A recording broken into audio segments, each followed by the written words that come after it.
Katanya dia didatangi hantu yang ciri-cirinya sama persis seperti yang aku gambarkan dalam ceritaku. Bahkan dia menceritakan sampai pipis di celana ketika melihat penampakan hantu Pak Budi yang memakai kain hitam.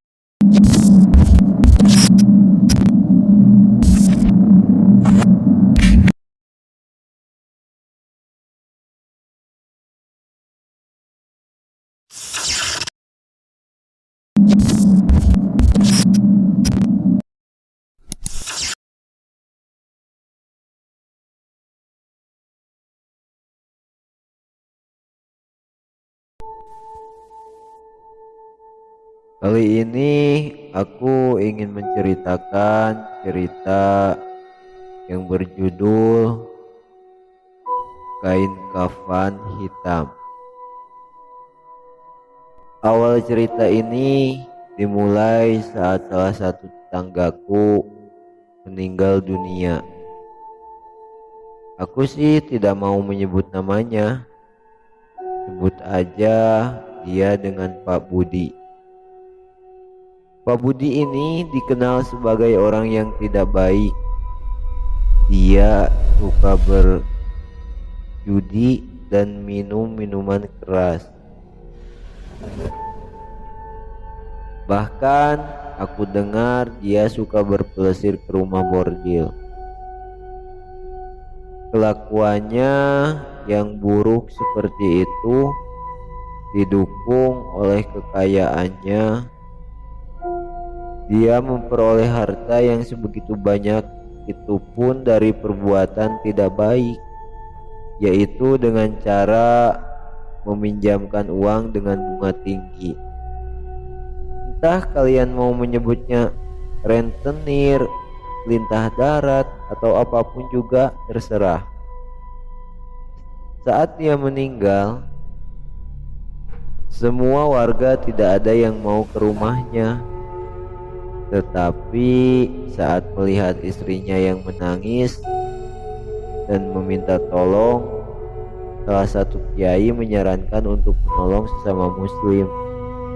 Ya, meski aku kurang yakin Pak Budi itu muslim atau bukan, karena aku belum pernah melihatnya sholat. Akhirnya para tetangga bersedia menolong. Aku yang masih remaja diajak ayah untuk ikut.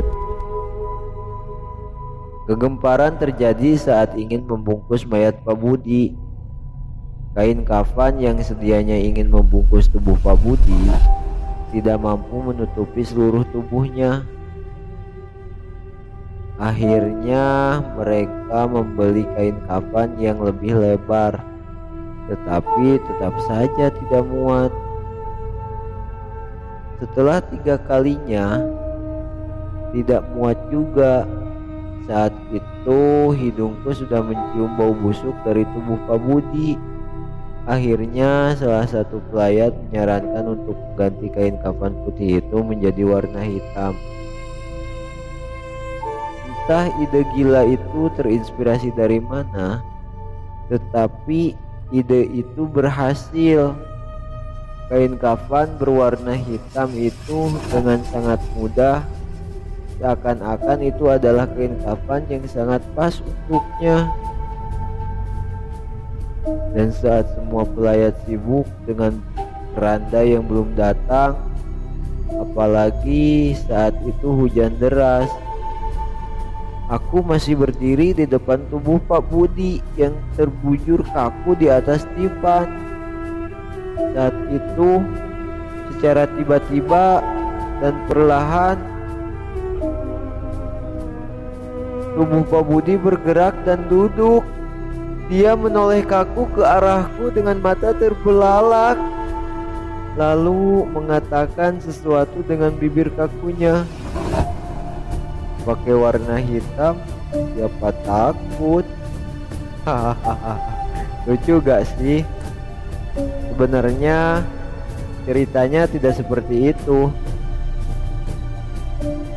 Saat aku melihat mayat Pak Budi yang terbujur kaku itu, entah kenapa bulu kudukku berdiri dan merinding. Baru pertama kali dalam hidupku aku melihat mayat dibungkus dengan kain kafan berwarna hitam. Mungkin ini untuk pertama kalinya dalam sejarah kain pembungkus mayat yang menggunakan warna hitam. Dan setelah keranda datang, para pelayat segera membawa mayat Pak Budi ke musola untuk disolati. Setelah keranda datang, para pelayat segera membawa mayat Pak Budi ke musola terdekat untuk disolatkan. Aku saat itu tidak ikut karena kondisi cuaca sedang hujan lebat. Pikirku lebih baik tidur dalam suhu yang dingin ini. Dan aku pun pulang ke rumah. Saat tiba di rumah, semua orang rumah tidak ada karena mereka semua pergi ke rumah duka untuk membantu. Aku yang mulai merinding, entah karena dinginnya hujan atau sebab lain, akhirnya memutuskan untuk ikut pergi ke kuburan bersama ayah. Beruntung saat aku kembali ke musola, iringan para pelayat sudah bersiap berangkat. Aku lihat di depan keranda yang membawa tubuh Pak Budi diangkat oleh 10 orang yang terlihat sangat berusaha keras untuk berjalan. Seakan-akan mereka mengangkat beban yang sangat berat. Di tengah jalan, banyak dari mereka yang membawa keranda itu meminta bantuan pada pelayat lain untuk menggantikan mereka.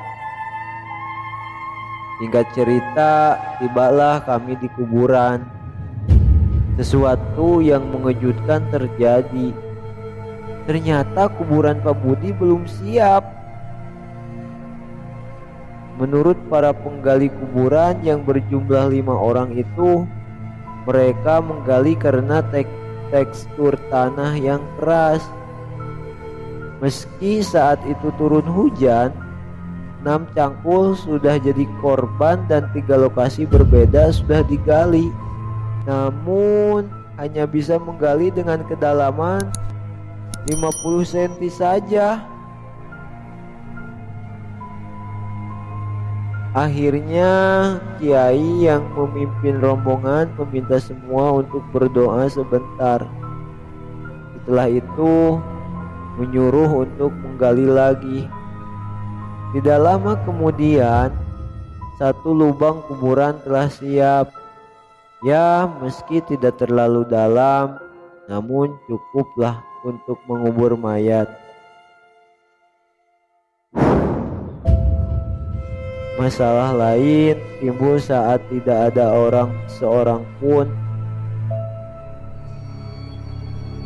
Masalah lain timbul saat tidak ada orang.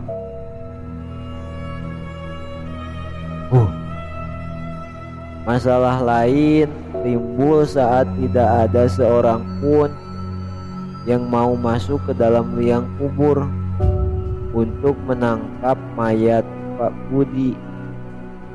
Dan hujan yang turun sejak tadi mulai menderas, beserta suara petir yang semakin keras.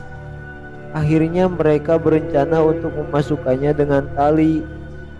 Tetapi sebelum hal itu terlaksana, mayat Pak Budi yang saat itu berada di pinggir lubang kuburan tiba-tiba masuk sendiri akibat gempa bumi yang hanya berlangsung sesaat. Bunyi yang keras menyusul saat mayat Pak Budi jatuh. Akhirnya para pelayat tanpa berkata-kata lagi langsung menguburkan mayat Pak Budi. Setelah itu kiai memimpin doa terakhir sebelum para pelayat pulang ke rumahnya masing-masing. Singkat cerita, seminggu belum berlalu sejak kematian Pak Budi, tetapi kabar tidak sedap telah beredar. Para tetanggaku menceritakan bahwa mereka didatangi oleh hantu Pak Budi dengan kain kafan hitamnya serta dengan wajah yang sangat menyeramkan. Rumahku pun ikut menjadi salah satu korban dari hantu Pak Budi. Tetapi aku beruntung tidak melihatnya, hanya orang tuaku saja yang diganggu. Baru setelah kabar itu beredar, keluarga Pak Budi menyarankan untuk tidak menceritakan perihal hantu Pak Budi pada siapapun. Dan akhirnya hantu Pak Budi pun tidak pernah muncul lagi. Sebulan kemudian, aku pergi keluar kota untuk mengunjungi temanku. Aku bercerita padanya perihal Pak Budi. Alasanku cukup logis menceritakannya pada temanku saat itu, karena sudah sebulan hantu Pak Budi tidak muncul dan di luar kota pula. Apalagi temanku kan tidak kenal dengan Pak Budi. Dan ternyata aku salah. Setelah aku pulang, sehari kemudian temanku menelponku. Katanya dia didatangi hantu yang ciri-cirinya sama persis seperti yang aku gambarkan dalam ceritaku.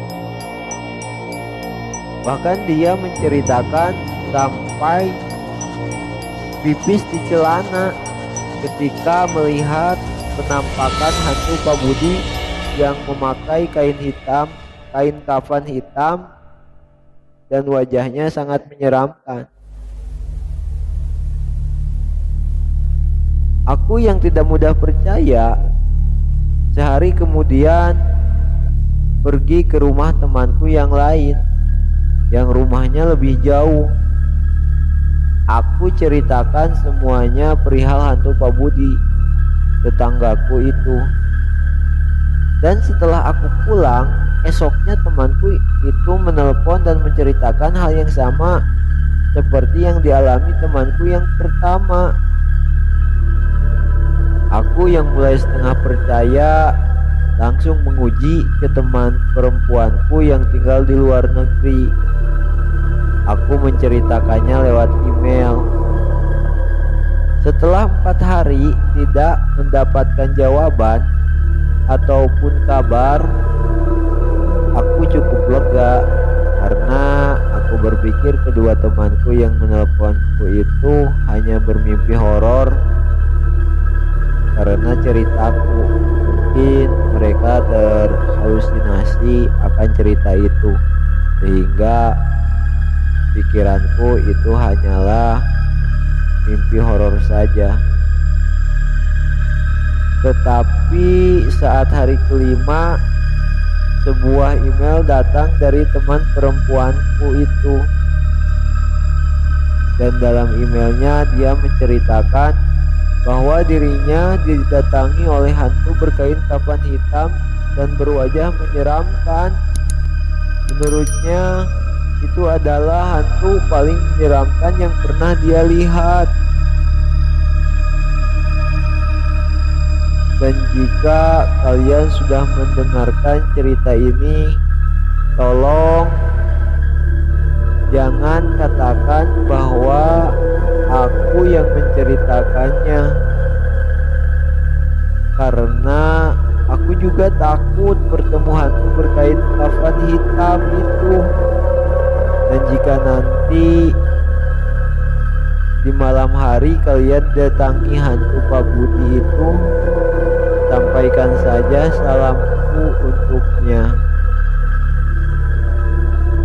Dan akhir kata dari aku, selamat berjumpa